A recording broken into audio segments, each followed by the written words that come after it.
সুপ্রিয় দর্শক, ফার্মার্সুমের আজকের ভিডিওতে সবাইকে স্বাগত। দর্শক, আজকে অত্যন্ত গুরুত্বপূর্ণ একটি বিষয় নিয়ে কথা বলব। কীভাবে আপনার গবাদি পশুতে গ্যাস ফর্ম করেছে কিনা বা সেটিতে ব্লোট হয়েছে কিনা আপনি টের পাবেন বা বুঝতে পারবেন।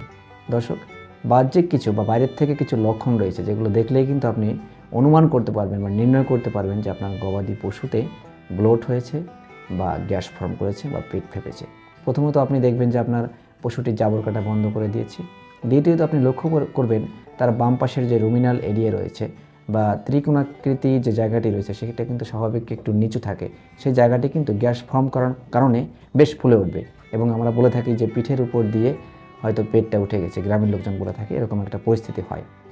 আপনি হাত দিয়ে সেখানে ট্যাপ করবেন বা টোকা মারবেন, আঙুল দিয়ে দেখবেন যে ঢ্যাপ ঢ্যাপ শব্দ অনুভূত হচ্ছে। আপনি যদি আপনার কানটি ওই গবাদি পশুর রুমিনাল এরিয়াতে নিয়ে যান তাহলে লক্ষ্য করবেন যে সেখানেও এক ধরনের শব্দ অনুভূত হচ্ছে, বা হাত দিয়ে প্রেসার দেন, চাপ দেন, তাহলে দেখবেন সেখানে কলকল একটা শব্দ অনুভূত হচ্ছে। যদি এই কলকল শব্দ অনুভূত হয় তাহলে কিন্তু নিশ্চিতভাবে ধরে নেওয়া যায় যে আপনার ওই গবাদি পশুতে শুধু গ্যাস না, সেখানে কিন্তু ব্লোট বা ফেনাযুক্ত গ্যাস তৈরি হয়েছে। এটি আপনার গবাদি পশুর জন্য মারাত্মক ক্ষতিকর একটি সাইন বা লক্ষণ। এক্ষেত্রে অবশ্যই আপনাকে রেজিস্টার্ড চিকিৎসকের পরামর্শ হতে হবে, আপনার পশুটিকে সারিয়ে তুলতে হবে।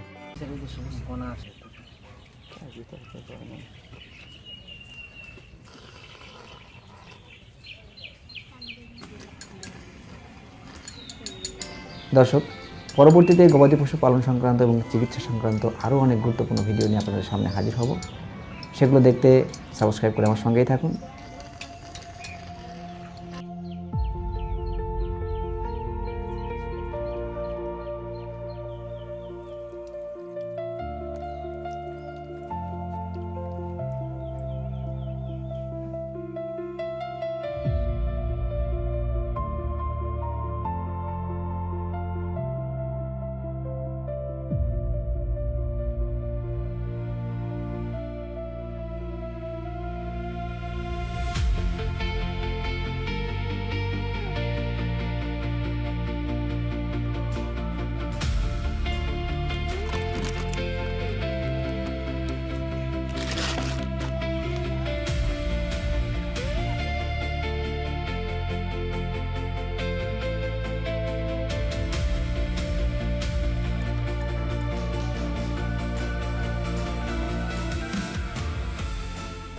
বাহ্যিক কিছু বা বাইরের থেকে কিছু লক্ষণ রয়েছে যেগুলো দেখলেই কিন্তু আপনি অনুমান করতে পারবেন বা নির্ণয় করতে পারবেন যে আপনার গবাদি পশুতে ব্লোট হয়েছে বা গ্যাস ফর্ম করেছে বা পেট ফেপেছে।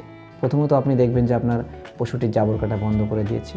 দ্বিতীয়ত আপনি লক্ষ্য করবেন তার বাম পাশের যে রুমিনাল এরিয়া রয়েছে বা ত্রিকোণাকৃতি যে জায়গাটি রয়েছে সেটা কিন্তু স্বাভাবিক একটু নিচু থাকে, সেই জায়গাটি কিন্তু গ্যাস ফর্ম করার কারণে বেশ ফুলে উঠবে এবং আমরা বলে থাকি যে পিঠের উপর দিয়ে হয়তো পেটটা উঠে গেছে, গ্রামের লোকজন বলে থাকে, এরকম একটা পরিস্থিতি হয়।